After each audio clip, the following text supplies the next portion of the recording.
just happened to the stock of Wingstop. The chicken wings chain has been a terrific performer in recent months. Stock rebounding from the low 70s in November to 101 as of yesterday, thanks in part to a strong analyst meeting last month. But this morning, Wingstop reported a confusing quarter that only sent the stock down nearly 3% today. While they delivered a 3-cent earnings miss off of a 17-cent basis, revenue came in better than expected. Same-store sales were phenomenal, up 12.2% year over year. You saw the same thing with the full-year forecast. Wingstop's guiding for 10% plus system-wide unit growth this year. Excellent. But they're also predicting mid-single-digit same-store sales growth, and that seems like a market deceleration.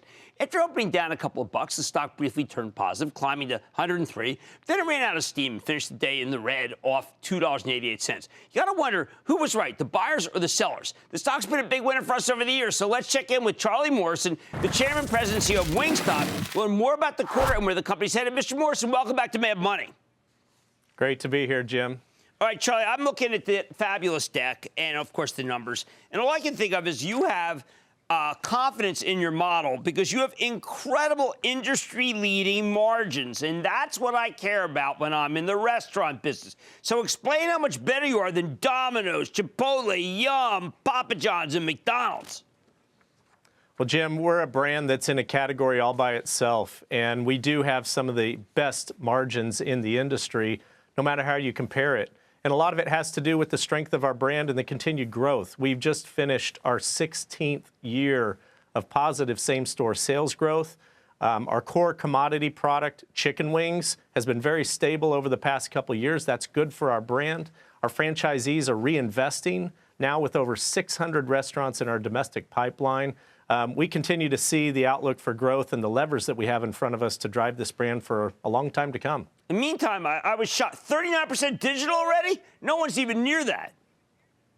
No, in fact, we exceeded 40% in the first quarter alone. And if you look at the metrics a little deeper, Jim, you'll see that about 160 of our U.S. restaurants already are over 50% digital and a handful over 60%. So next to the big pizza players, Wingstop's certainly a clear second in that race, but growing fast. All right, so how's that DoorDash deal working out for you? Fantastic. We have a great relationship with DoorDash. In that relationship, we've been able to make sure that each of the two companies are benefiting from the strength of Wingstop's format for delivery. We have a high check average. That's great for DoorDash. We generate a lot of tip revenue for their drivers. That's great for the business. And in turn, they deliver a high-quality occasion, very consistent, delivering on the expectations of our guests, which is most important. For us, it's been a big win. Now, I look at the proven and highly portable brand slide, but I'm stuck by. I mean, you have 10 in Pennsylvania, you have 19 in New York, you have 5 in Oregon. I mean, you could multiply all those by 10 if you had to. We have a lot of white space, and you hit on the key word there, Jim. It's portability. Our brand has had success in any market that we go to. The key is establishing ourselves in the right areas, the major metro areas. That's our first priority. Fortressing those by having great penetration that creates scale.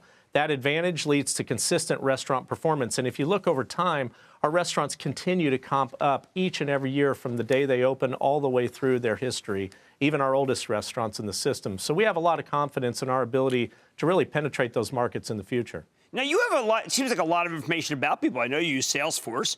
It seems like whoever owns your stores has really a good sense of who's coming in and what they need. They do. In fact, we leverage CRM as a key capability to really engage our core guests. We don't rely on loyalty systems, but more importantly, engaging with our guests, understanding what it is that drives their occasion, and continuing to make sure we're taking care of their needs first. And then, you know, as we continue to expand our national advertising format, we're gaining new guests, new people coming into the brand who haven't used our product. That's fueling our same-store sales growth. As we engage with them, that application is ready to go and engage them for future occasions as well, which increases frequency and drives the long-term performance of the company. All right, you're talking about the possibility of 6,000 stores. This concept obviously travels very well overseas, doesn't it? It does. In fact, I just got back from Europe looking at restaurants in London as well as in southern France. Our performance has been fantastic out of the gates. We've only been at it a little over a year. We opened our first dark kitchen in London. It's great success. The brand is really resonating and taking off in that market. And in France, people love chicken. It's one of the highest and best chicken consumption markets in the world. We've had a great start so far, so I'm really excited about what our footprint and opportunity are internationally. I think people have to understand that it's you can't just knock on a door and say, listen, I want to own a Wingstop. I've talked to you before because the restaurant business is hard. You have to earn a Wingstop, don't you? Well, you have to earn it, and the people who have earned it the most are our existing brand partners, our franchisees. 90% of the restaurants that we open come from our existing franchisees. 80% of our pipeline is from people who already own restaurants and are developing those. It's great to see that our existing franchisees continue to reinvest. It's the easiest way to sell is to sell to an existing customer, as you know, and that's been the way we've done it at Wingstop, and we're going to continue down that road. One of the things I really like about your model, at a time when it's hard to find labor and you're really, candidly, you have to get people who haven't had much work experience or have had some experience that wasn't good work. And your labor model is so easy. You're not trying to tell them to do a Beyond Chicken and a drumstick and a wing and a boneless. How did you know to keep it simple? Well, when you have a brand that's positioned like ours and it's in a category all by itself and you really don't have a true competitor, it's easy to keep your model very consistent and just introduce it to people who don't know it and just keep providing that product that people crave to our existing guests in a high-quality format. Because our restaurants are so small and because nearly 80% of our business is takeout, it's easy to operate and staff these restaurants with very few people, which means we have a lot of great tenure in our restaurants, people who've been around a while, and that, as you know, drives quality. And then the last thing that I really love about you is that people say, well, I only need to be in A malls. I got to be in an A mall. I got to be, not everybody needs to be in a Palace. Your B malls work better than an A mall for you. So therefore, your rents must be pretty good. Our rents are great, and we are in what other people might refer to as B-, C+ real estate. For Wingstop, that's A+ to us. It's definitely low cost. There's a lot of availability of that real estate. We can expand over the years if we need to. It's been a great strategy for us to hit the markets in the core, work our way out into the suburbs, and then continue into some of the tertiary markets around the U.S. especially.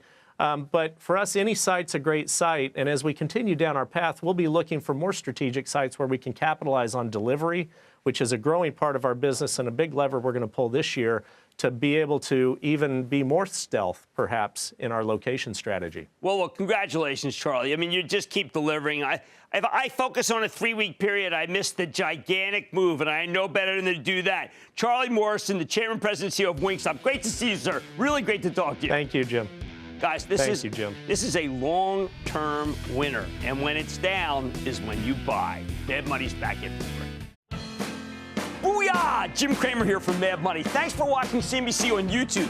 Click here to subscribe and get the jump on my exclusives with CEOs, plus market news, investing advice, and a whole lot more.